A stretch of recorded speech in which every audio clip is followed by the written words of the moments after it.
I guess what bothers me about that is I think that it's overwhelmingly likely that electronic communications from Trump advisors were swept up by American intelligence agencies during the campaign, either for good reasons or bad. But I think it likely happened. But I think the White House's unwillingness to prove it distracts from that.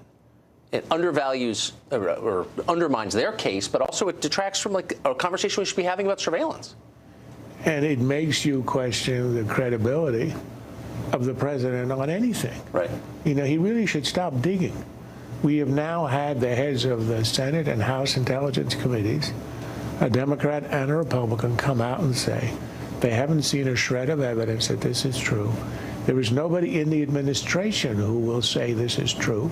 They'll all say we have to investigate. Why? As you said in the question, you're the president. You pick up the phone. You call the head of the CIA, the FBI, the DNI, the Director of National Intelligence.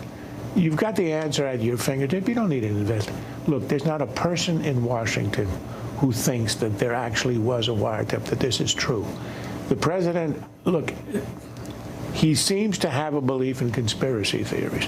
This is, after all, a man who said that Ted Cruz's father was involved in some way with Lee Harvey Oswald. That's pretty Twilight Zone stuff. So this is a lot less kooky than that, but there is no evidence.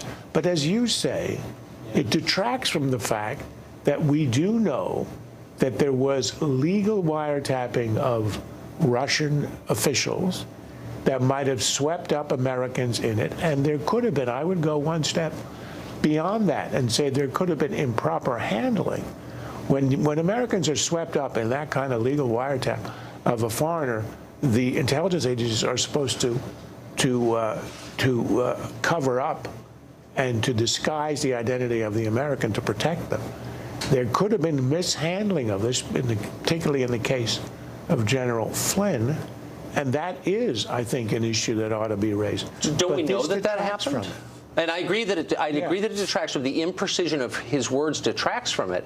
But all of us should be horrified that a private citizen, and he was a private citizen then, was surveilled by the U.S. government and then destroyed, whatever you think of Flynn, by the leak of the transcript. I mean, isn't that a big deal? And I think you could even say, if you want to talk conspiracies here, there appears to have been, and here's where the New York Times, the failing New York Times reported, that there appeared to have been a relaxing of the standards for releasing the names of the Americans who should be disguised and protected at the end of the Obama administration, and the spreading of that name so that Flynn, for example, ended up being exposed in a way he shouldn't have been.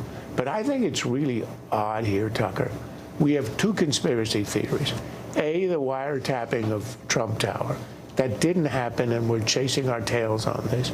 The other is the collusion between the Trump campaign and the Russians, the alleged collusion that Democrats have been jumping on.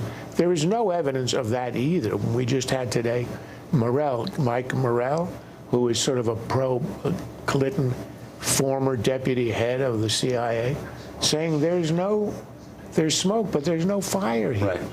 And the head of the DNI, Clapper, a guy who was at odds with Trump, had no reason to favor Trump. He says he hasn't seen a shred of evidence. So you have two conspiracy theories, huge investigations. The town is swept up in a frenzy on two accusations where there is no evidence.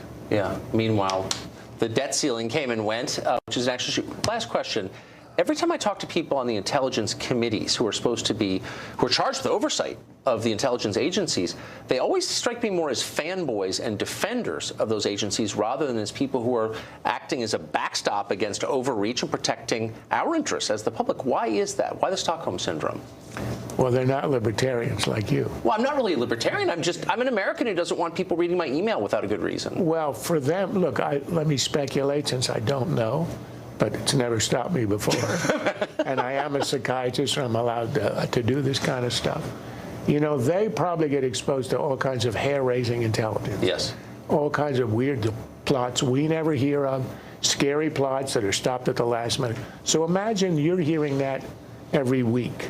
So you might be slightly more inclined to see the sacrifice of privacy, given the fact that you're exposed to the threats out there. So in drawing the line, No, I think that's a totally fair point. That might be the reason they do that. Yeah. Charles Krauthammer, always with the right answer. Thank you.